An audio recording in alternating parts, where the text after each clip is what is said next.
अस्सलामु अलैकुम वरहमतुल्लाहि वबरकातुहू।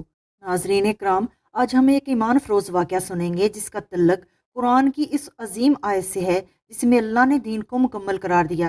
ये वाक़या हज़रत उमर फ़ारूक रज़ी अल्लाह अन्हो और एक यहूदी आलम के दरमियान पेश आया।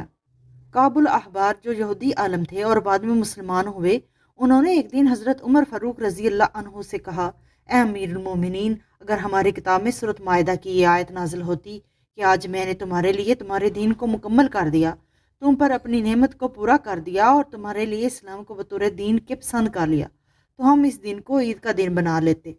हज़रत उमर रज़ी अल्लाह अन्हु ने जवाब दिया, मैं जानता हूँ कि ये आयत कब और कहाँ नाजिल हुई थी। ये आयत अरफा के दिन नाजिल हुई और वो भी जुमा के दिन, यानी वो वक्त जब लाखों हाजी अरफात के मैदान में अल्लाह से दुआ मांग रहे थे, और वो दिन भी जुमा का दिन था जो मुसलमानों के लिए ईद का दिन है। ये दोनों अजीम दिन जब इकट्ठे हुए तो अल्लाह ताला ने इस्लाम की तकमील का ऐलान फरमाया। सुबहान अल्लाह। नाजरीन, इस वाक़े से हमें यह सबक मिलता है कि दीन इस्लाम मुकम्मल है।